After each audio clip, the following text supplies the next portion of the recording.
شروع کرتی ہوں اللہ کے نام کی مدد سے جو سب کو فیض اور فائدہ پہنچانے والا، بے حد مسلسل رحم کرنے والا ہے۔ تو سین میم، یہ روشن واضح کتاب کی آیتیں ہیں۔ ہم آپ صلی اللہ علیہ وآلہ وسلم کے سامنے موسیٰ علیہ السلام اور فرعون کی کچھ خبریں بالکل ٹھیک ٹھیک پڑھ کر سناتے ہیں، ایسے لوگوں کے فائدے کے لیے جو ابدی حقیقتوں کو دل سے ماننے کے لیے بالکل تیار ہوں۔ واقعہ یہ ہے کہ فرعون نے خود کو بڑا سمجھتے ہوئے زمین میں بڑی سرکشی کی۔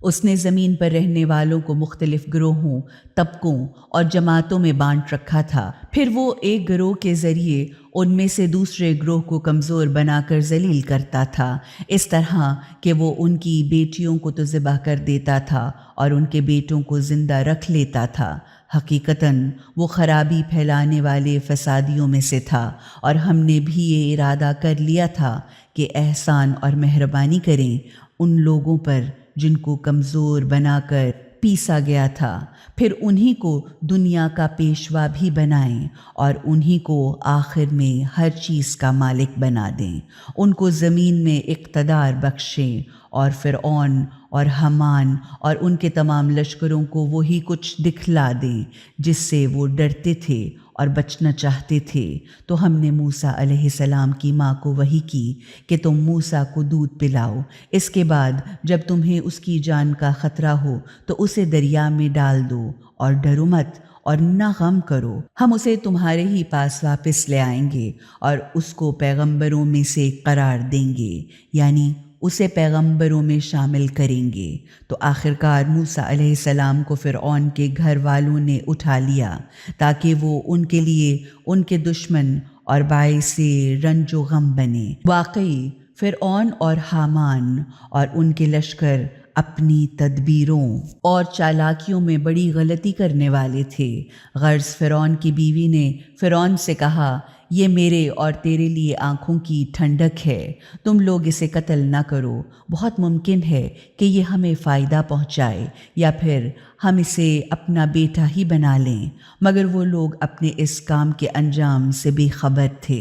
ادھر موسیٰ علیہ السلام کی ماں کا دل بے چینی اور اضطراب کی وجہ سے قابو سے باہر ہوا چلا جا رہا تھا، بس قریب تھا کہ موسیٰ کی پیدائش کا راز ہی فاش کر دیتی اگر ہم ان کے دل کو تھام کر مضبوط نہ کر دیتے تاکہ وہ اللہ کی قدرت اور حکمت پر ایمان لانے والوں میں سے ہوں۔ انہوں نے بچے کی بہن سے کہا، ذرا اس دریا میں بہتے ہوئے صندوق کے پیچھے پیچھے جا۔ چنانچہ وہ صندوق کو جس میں موسیٰ بند تھے الگ سے اس طرح سے دیکھتی تھی کہ فرعونیوں کو بالکل پتہ نہ چلا۔ ادھر ہم نے پہلے ہی بچے پر دودھ پلانے والیوں کا دودھ حرام کر رکھا تھا، یعنی بچہ دودھ پلانے والیوں کے سینے کو منہ تک نہ لگاتا تھا۔ تو یہ حالت دیکھ کر اس لڑکی نے کہا، کیا میں تم کو ایسے گھر والے کا پتہ بتاؤں جو اس بچے کو تمہارے لیے پال دیں اور وہ اس بچے کی بھلائی چاہنے والی بھی ہو؟ غرض اس طرح ہم نے موسیٰ کو اس کی ماں کی طرف پلٹا دیا تاکہ ان کی آنکھیں ٹھنڈی رہیں اور وہ غمگین نہ ہوں، اور تاکہ وہ یہ بات جان لیں کہ اللہ کا وعدہ بالکل سچا ہوتا ہے، مگر ان میں سے اکثر لوگ اس بات کو نہیں جانتے۔ اور جب موسیٰ علیہ السلام اپنی پوری جوانی کو پہنچ گئے اور ان کی نشو نما مکمل ہو گئی تو ہم نے انہیں حکم یعنی حکمت، دانائی، قوت فیصلہ، فہم و فراست اور ہر قسم کا دینی اور دنیاوی علم عطا کیا۔ ہم نیک لوگوں کو ایسا ہی صلہ دیا کرتے ہیں۔ ایک دن موسیٰ علیہ السلام شہر میں ایسے وقت داخل ہوئے جب شہر کے لوگ غفلت اور بے خبری کے عالم میں تھے۔ وہاں انہوں نے دیکھا کہ دو آدمی آپس میں لڑ رہے ہیں، ایک ان کا شیعہ یعنی دوست، ان کا ماننے والا اور برادری میں سے تھا، اور دوسرا ان کے عدو یعنی دشمنوں میں سے تھا۔ اس نے جو ان کے شیعہ میں سے تھا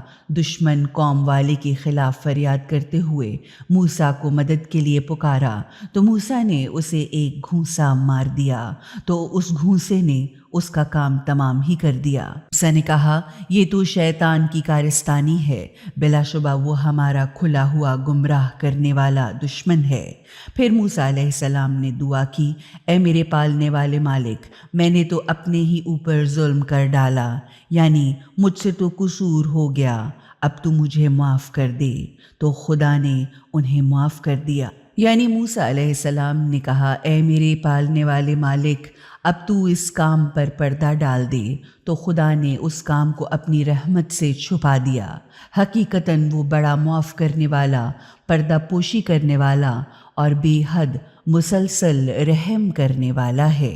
تو پھر موسیٰ نے عہد کیا کہ اے میرے پالنے والے مالک، یہ احسان جو تو نے مجھ پر کیا ہے کہ میری پردہ پوشی کر کے مجھے اپنی نعمت سے نوازا ہے، تو اب اس کے بعد میں مجرموں اور گناہ گاروں کا مددگار نہ بنوں گا، یعنی میں کبھی بھولے سے بھی ایسے لوگوں کی کوئی مدد نہ کروں گا جو دنیا میں ظلم و ستم کرتے ہیں۔ دوسرے دن صبح سویرے موسیٰ ڈرتے سہمے اور ہر طرف سے خطرہ کی بو سونکھتے شہر میں نکلے تو دفعتاً دیکھا کہ وہی شخص جس نے کل انہیں مدد کے لیے پکارا تھا، وہی آج پھر انہیں پکار رہا ہے۔ موسیٰ نے کہا، واقعاً تو بڑا بہکا ہوا اور کھلا ہوا گمراہ آدمی ہے۔ اب جو انہوں نے چاہا کہ اس پر حملہ کریں، جو ان دونوں کے دشمن یعنی اسرائیلی قوم کا آدمی تھا، تو وہ پکار اٹھا، کیا تم چاہتے ہو کہ مجھے بھی قتل کر ڈالو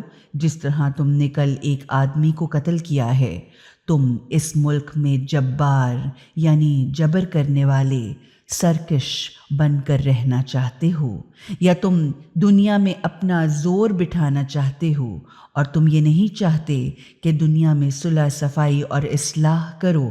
ادھر شہر کے آخری حصے سے ایک شخص دوڑتا بھاگتا آیا اور اس نے کہا، اے موسیٰ، تمام بڑے آدمیوں اور سرداروں میں تمہارے قتل کے مشورے ہو رہے ہیں، بس تم یہاں سے فوراً نکل جاؤ، میں تمہاری بھلائی چاہنے والوں میں سے ہوں۔ یہ خبر سنتے ہی موسیٰ وہاں سے ڈرتے سہمتے نکل کھڑے ہوئے اور انہوں نے دعا کی، اے میرے پالنے والے مالک، مجھے ظالموں کی قوم سے بچا لے۔ مصر سے نکل کر جب موسیٰ علیہ السلام مدین کی طرف روانہ ہوئے تو کہا، امید ہے کہ میرا پالنے والا مالک مجھے سیدھے راستے کی طرف لے جائے گا۔ جب وہ مدین کے کنویں کے پانی پر پہنچے تو انہوں نے دیکھا کہ بہت سے لوگ تو اپنے اپنے جانوروں کو پانی پلا رہے ہیں، اور ان سب سے الگ دو عورتیں ہیں جو اپنے جانوروں کو پانی سے روک روک کر الگ ہٹا رہی ہیں۔ موسیٰ علیہ السلام نے ان عورتوں سے پوچھا،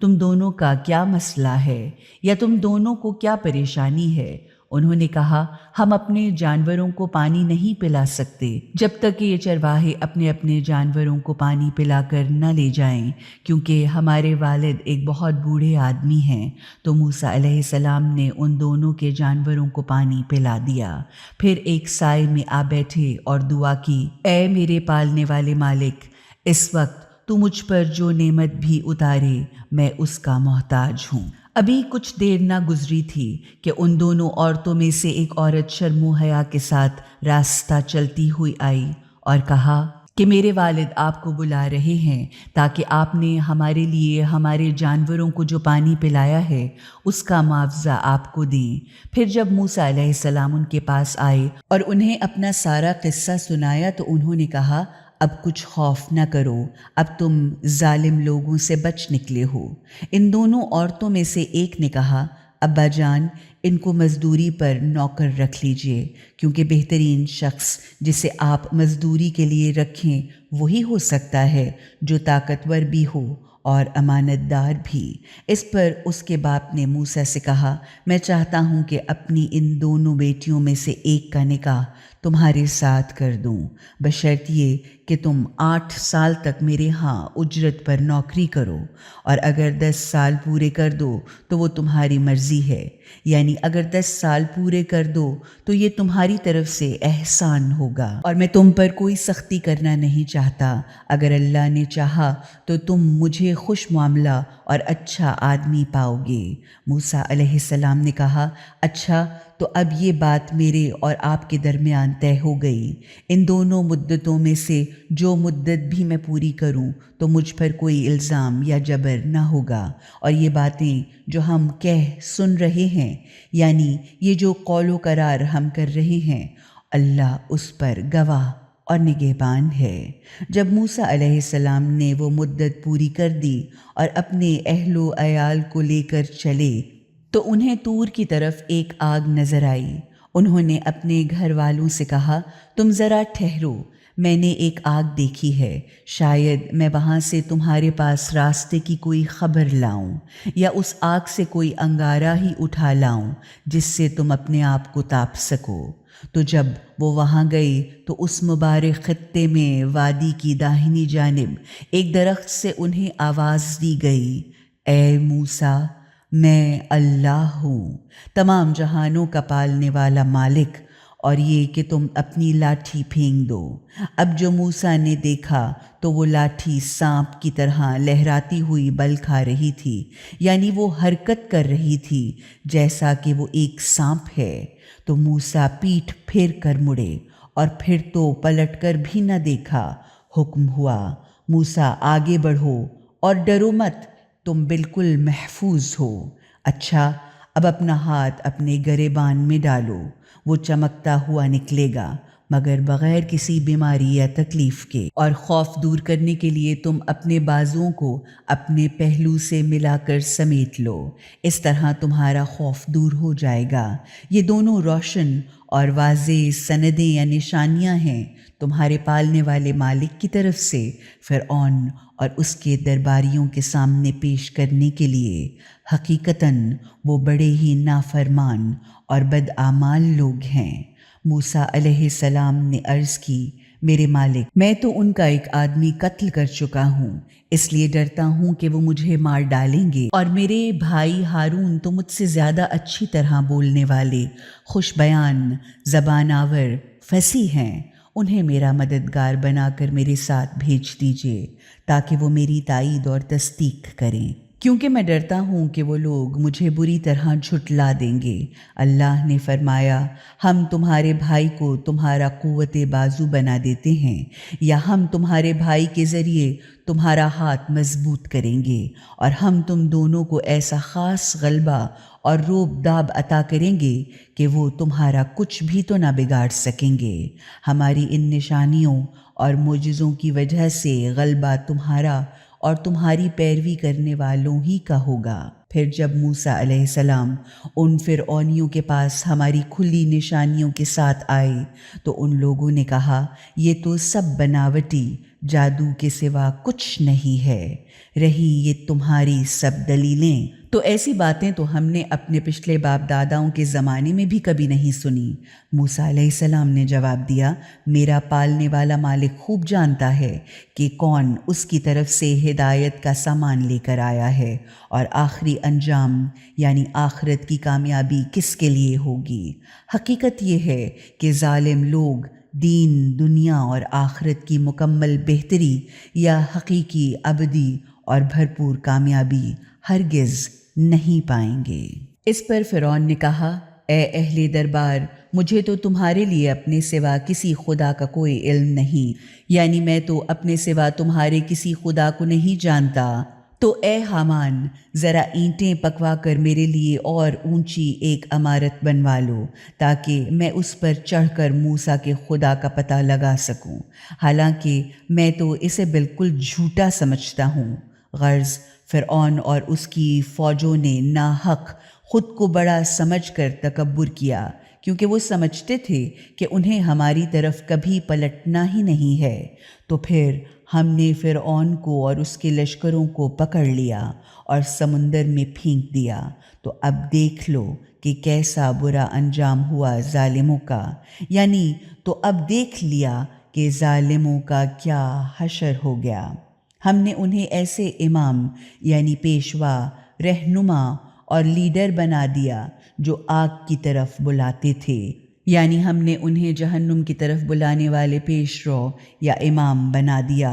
اور قیامت کے دن تو وہ کہیں سے بھی کوئی مدد حاصل نہ کر سکیں گے۔ ہم نے اس دنیا میں بھی ان کے پیچھے لعنت لگا دی اور قیامت کے دن تو وہ سخت بری حالت میں ہوں گے۔ غرض پچھلی نسلوں کو تباہ و برباد کرنے کے بعد ہم نے موسیٰ کو کتاب عطا کی، لوگوں کے لیے بصیرتوں کا مجموعہ اور سامان بنا کر اور ہدایت اور رحمت بنا کر، تاکہ شاید وہ لوگ نصیحت کا سبق حاصل کریں۔ اور آپ صلی اللہ علیہ وآلہ وسلم اس وقت کوہ طور کے مغربی حصوں میں موجود نہ تھے جب ہم نے موسیٰ سے یہ معاملہ طے کیا تھا، یعنی جب ہم نے موسیٰ کو احکامات شریعت دیے تھے، اور نہ آپ اس کے دیکھنے والے گواہوں میں شامل تھے، بلکہ اس کے بعد بھی ہم نے کتنی نسلیں پیدا کی اور ان کو لمبی لمبی عمریں بھی دیں، یعنی جب کہ ان کو گزرے ہوئے بھی بہت لمبا زمانہ گزر چکا ہے۔ اور نہ آپ مدین والوں کے درمیان رہنے والے تھے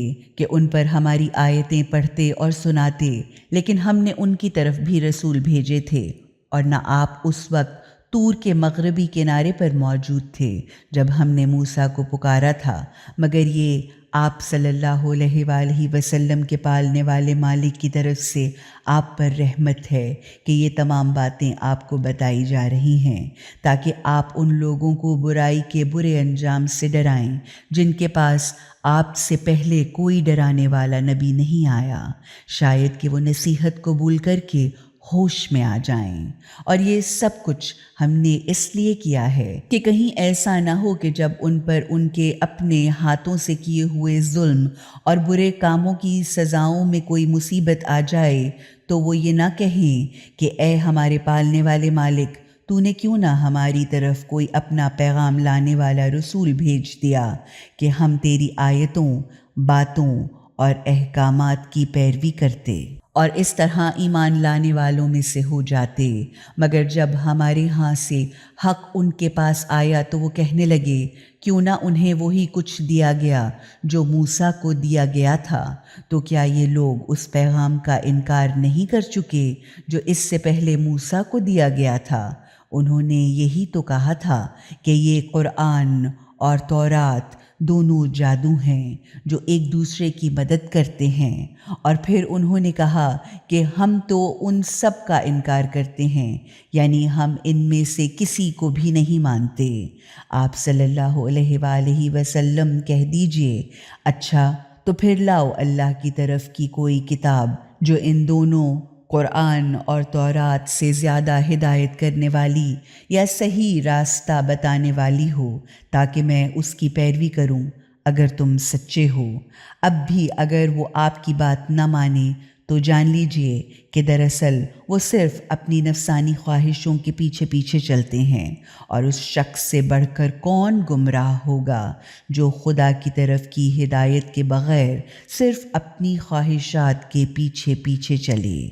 حقیقت یہ ہے کہ خدا ظالموں کو سیدھا راستہ دکھایا ہی نہیں کرتا، یعنی بلا شبہ اللہ ظالموں کو ہدایت کر کے منزل مقصود تک نہیں پہنچایا کرتا۔ ہم نے ان سے کہنے، سمجھانے اور نصیحت کرنے کا سلسلہ یکے بعد دیگرے مسلسل جاری رکھا تاکہ شاید وہ غفلت سے بیدار ہو کر نصیحت کو قبول کر لیں۔ ہم نے جن لوگوں کو اس سے پہلے کتاب دی تھی وہ تو اس قرآن پر ایمان لاتے ہیں، اور جب ان کو یہ قرآن سنایا جاتا ہے تو وہ کہتے ہیں کہ ہم نے اس کو دل سے مان لیا۔ واقعی یہ حقیقت یا حق ہے ہمارے پالنے والے مالک کی طرف سے، اور ہم تو پہلے ہی مسلم یعنی اسلام قبول کر چکے تھے، یعنی ہم تو پہلے بھی اسے مانتے تھے، ہم تو پہلے ہی سر تسلیم جھکائے ہوئے خدا کے فرما بردار تھے۔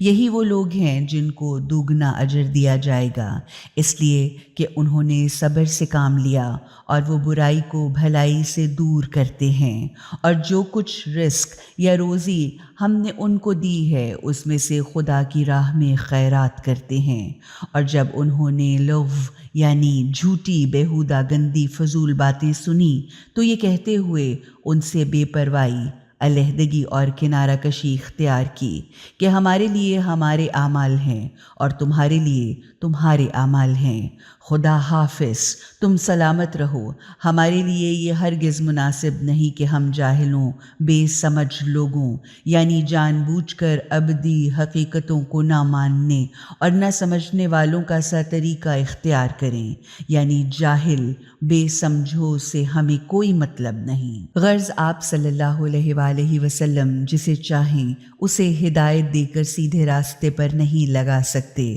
مگر اللہ جسے چاہتا ہے ہدایت دے کر سیدھے راستے پر لگا دیتا ہے، کیونکہ وہ ان لوگوں کو خوب اچھی طرح سے جانتا پہچانتا ہے جو ہدایت قبول کرنے والے ہیں۔ معلوم ہوا کہ اللہ اپنے علم کی بنیاد پر لوگوں میں طلب حق کو دیکھ کر ہدایت کی توفیق عطا فرماتا ہے، اندھا دھند خواہ مخواہ بغیر طلب عطا نہیں فرماتا۔ اسی لیے خدا نے یہاں اپنے علم کا حوالہ دیا ہے، اپنی قدرت کا نہیں۔ انہوں نے کہا اگر ہم تمہارے ساتھ ہدایت کی پیروی اختیار کر لیں یا سیدھے راستے اور سچے راستے پر آ جائیں تو ہم اپنی ہی زمین میں جھپٹا مار کر اچک لیے جائیں گے، یعنی ہمیں ہماری ہی زمین سے نکال دیا جائے گا۔ تو کیا یہ حقیقت نہیں ہے کہ ہم نے ایک ایسا امن و امان والا محترم مقام ان کے لیے مہیا کر کے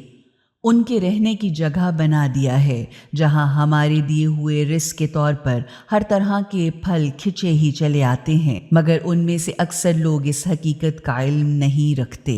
جبکہ کتنی کچھ ایسی بستیاں ہیں جو عیش و عشرت اور سامان معیشت کی کثرت پر اترا گئی تھیں، تو یہ ان کے تباہ شدہ مکانات ہیں جو ان کے بعد بھی آباد نہ ہوئے، مگر بہت ہی کم، اور آخر کار ہم ہی ان کی تمام چیزوں کے مالک و وارث ہو کر رہے۔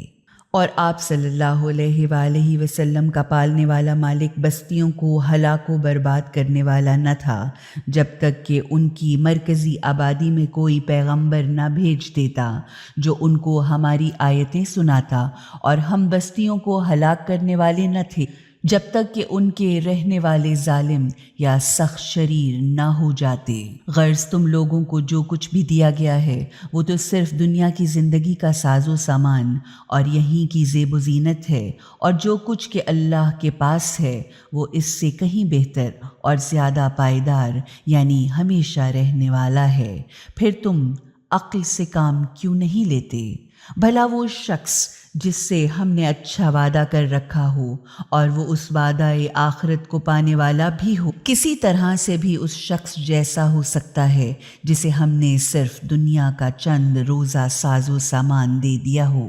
اور پھر وہ قیامت کے دن خدا کے سامنے سزا کے لیے گرفتار کر کے پیش کیے جانے والا ہے، جس دن کہ وہ انہیں پکارے گا اور پوچھے گا کہاں ہیں میرے وہ شریک جو تمہارے خیال میں میرے شریک تھے؟ تو جن پر عذاب کا حکم نافذ ہو چکا ہوگا وہ کہیں گے اے ہمارے پالنے والے مالک، یہی وہ لوگ ہیں جنہوں نے ہم کو بہکایا تھا۔ تو وہ کہیں گے کہ ہم نے تو انہیں بالکل اسی طرح سے بہکایا تھا جیسے ہم خود بہکے ہوئے تھے، اب ہم آپ کے سامنے ان پر تبرہ کرتے ہیں، یعنی ان سے دوری، علیحدگی اور بیزاری کا اعلان کرتے ہیں، کیونکہ یہ ہماری بندگی نہیں کیا کرتے تھے۔ پھر ان سے کہا جائے گا کہ پکارو اپنے بنائے ہوئے خدا کے شریکوں کو، تو وہ بیچارے پکاریں گے مگر ان کے بنائے ہوئے جھوٹے خدا ان کو کوئی جواب نہ دیں گے، البتہ ان کی جگہ وہ اللہ کے عذاب کو اپنی طرف آتا ہوا دیکھیں گے۔ کاش وہ ہدایت کی راہ اختیار کرتے۔ وہ دن جب کہ خدا ان کو پکار کر پوچھے گا کہ تم نے میرے رسولوں کو کیا جواب دیا تھا، اس وقت ان کو جواب تک نہ سوجے گا اور نہ ہی وہ ایک دوسرے سے کچھ پوچھ سکیں گے، البتہ جس نے اللہ سے لو لگا کر توبہ کر لی اور دل سے خدا اور رسول کو مان لیا اور پھر اس کے نتیجے میں اچھے اچھے کام بھی کیے، تو وہی یہ توقع کر سکتے ہیں کہ وہ بھرپور حقیقی ابدی کامیابی اور ہر طرح کی بھلائی حاصل کرنے والوں میں سے ہوگا۔ آپ کا پالنے والا مالک جو کچھ چاہتا ہے پیدا کرتا ہے اور جسے چاہتا ہے اپنے کام کے لیے منتخب کر لیتا ہے۔ یہ انتخاب کرنا ان لوگوں کے کرنے کا کام نہیں، یعنی اس انتخاب کا انہیں کوئی اختیار نہیں، کیونکہ پاک اور بہت بلند و بالا ہے اللہ اس شرک سے جو وہ لوگ کرتے ہیں، اور آپ کا پالنے والا مالک خوب جانتا ہے جو وہ اپنے سینوں اور دلوں میں چھپاتے ہیں اور وہ بھی جو یہ ظاہر کرتے ہیں، کیونکہ وہی اللہ ہے، اس کے سوا کوئی خدا نہیں، یعنی اس کے سوا کوئی بندگی کا مستحق نہیں۔ سب تعریف اسی کے لیے ہے، دنیا میں بھی اور آخرت میں بھی، اور حکومت بھی اسی کی ہے، اور اسی کی طرف تم سب پلٹائے جانے والے ہو۔ آپ صلی اللہ علیہ وآلہ وسلم ان سے کہیے کہ کیا تم نے کبھی غور بھی کیا کہ اگر خدا ہمیشہ کے لیے قیامت تک رات ہی کو رہنے دے تو پھر اللہ کے سوا کون خدا ہے جو تمہیں روشنی لا دے؟ کیا تم سنتے نہیں ہو؟ کہیے کہ کیا تم نے غور نہیں کیا کہ اگر وہ ہمیشہ کے لیے دن ہی دن کو قیامت تک کے لیے رہنے دے تو پھر کون خدا ہے سوا اللہ کے جو رات کو تمہاری طرف لا دے جس میں تم آرام و سکون حاصل کر سکو؟ کیا تم کو کچھ سجھائی ہی نہیں دیتا؟ اسی خدا نے اپنی رحمت سے تمہارے لیے رات اور دن دونوں بنائے ہیں تاکہ تم رات میں آرام اور سکون حاصل کر سکو اور دن کو اپنے پالنے والے مالک کا فضل و کرم مراد روزی تلاش کرو، تاکہ شاید اس طرح تم خدا کا شکر ادا کرو، یعنی تاکہ تم خدا کے شکر گزار بن جاؤ۔ اور جس دن خدا انہیں پکارے گا اور کہے گا کہ کہاں ہیں میرے وہ شریک جن کے متعلق تم خیال کرتے تھے کہ وہ خدا کے شریک ہیں، تو اس وقت ہم ہر قوم میں سے ایک ایک گواہ نکال لائیں گے اور پھر ہم کہیں گے کہ اب لاؤ اپنی دلیل۔ تب ان کو اچھی طرح سے معلوم ہو جائے گا کہ حق اللہ کی طرف ہے، یعنی خدائی کا حق اللہ ہی کے لیے ہے، اور جو کچھ غلط باتیں وہ گھڑتے تھے وہ سب کی سب ان کے پاس سے غائب ہو کر رفو چکر ہو جائیں گی، یعنی گم ہو جائیں گی۔ ان کے وہ سارے کے سارے جھوٹ اور وہ جھوٹے خدا جو انہوں نے گھڑ رکھے تھے۔ یہ واقعہ ہے کہ قارون موسیٰ علیہ السلام ہی کی قوم سے تھا۔ اس نے لوگوں پر بلا وجہ چھا جانے کی کوشش کی، جبکہ ہم نے اسے اتنے کچھ خزانے عطا کیے کہ اس کی چابیاں ایک طاقتور جماعت سے بھی بمشکل اٹھتی تھیں۔ ایک دفعہ جب اس کی قوم نے اس سے کہا کہ مت پھول یا اترا مت، کیونکہ یہ حقیقت ہے کہ خدا پھولنے اور اترانے والوں کو پسند نہیں کرتا، جو کچھ اللہ نے تجھے دیا ہے اس سے آخرت کا سامان کر، البتہ دنیا میں سے بھی اپنا حصہ لینا نہ بھول، اور لوگوں کے ساتھ اچھا سلوک کر جیسے کہ اللہ نے تیرے ساتھ اچھا سلوک کیا ہے، اور زمین پر خرابیاں پھیلانے کی کوشش نہ کر، کیونکہ حقیقتاً اللہ خرابیاں پھیلانے والے فسادیوں کو پسند نہیں کیا کرتا۔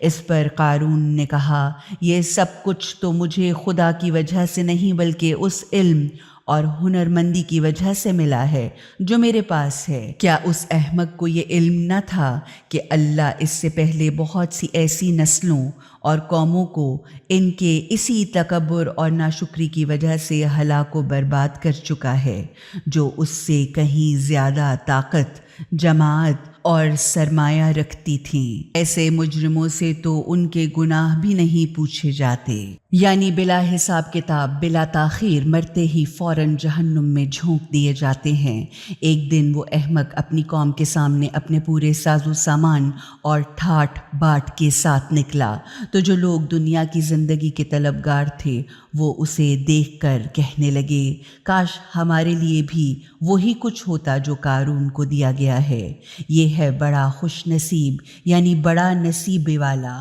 مگر جن کو حقیقت کا علم عطا کیا گیا تھا انہوں نے کہا، افسوس تمہاری حالت پر، اللہ کے ہاں کا صلہ اس سے کہیں بہتر ہے، اس کے لیے جو ابدی حقیقتوں کو دل سے مانے اور اچھے اچھے کام کرے، اور یہ دولت صبر اور برداشت کرنے والوں کے سوا کسی کو نہیں ملتی۔ معلوم ہوا کہ علم کی حقیقت ابدی حقائق کو جاننا ہے، اور ابدی اور حقیقی کامیابی ایمان، عمل اور صبر پر منحصر ہے۔ آخرکار ہم نے اس کو اور اس کے گھر کو زمین کے اندر دھنسا دیا،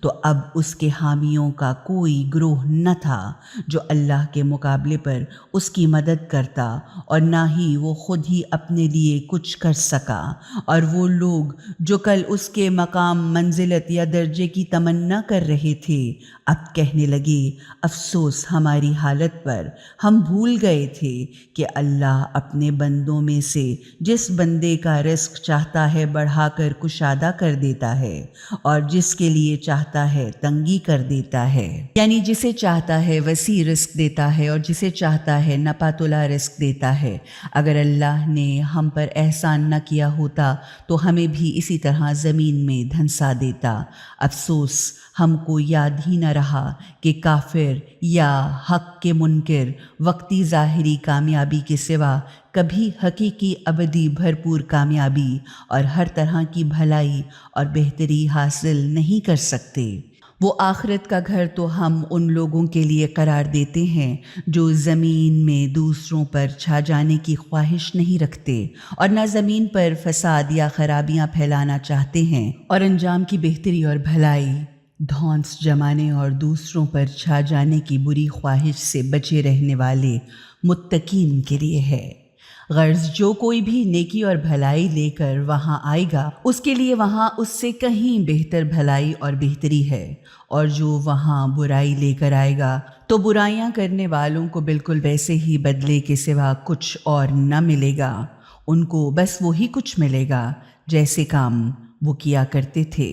یعنی برائیاں کرنے والوں کو بالکل ویسا ہی بدلہ ملے گا جیسے برے کام وہ کیا کرتے تھے۔ یہ حقیقت ہے کہ وہ خدا جس نے قرآن پہنچانے کا فریضہ آپ کے ذمہ کیا ہے، وہی آپ صلی اللہ علیہ وآلہ وسلم کو آپ کے وطن یا واپسی کی منزل پر دوبارہ لائے گا۔ تو آپ ان سے فرما دیں کہ میرا پالنے والا مالک خوب بہتر جانتا ہے کہ کون ہدایت لے کر آیا ہے اور کون کھلی ہوئی گمراہی میں پڑا ہوا ہے۔ آپ ہرگز اس بات کے امیدوار نہ تھے کہ آپ پر کتاب اتاری جائے، یہ تو بس آپ کے پالنے والے مالک کی رحمت یا مہربانی کہ یہ کتاب آپ صلی اللہ علیہ وآلہ وسلم پر نازل کی گئی ہے۔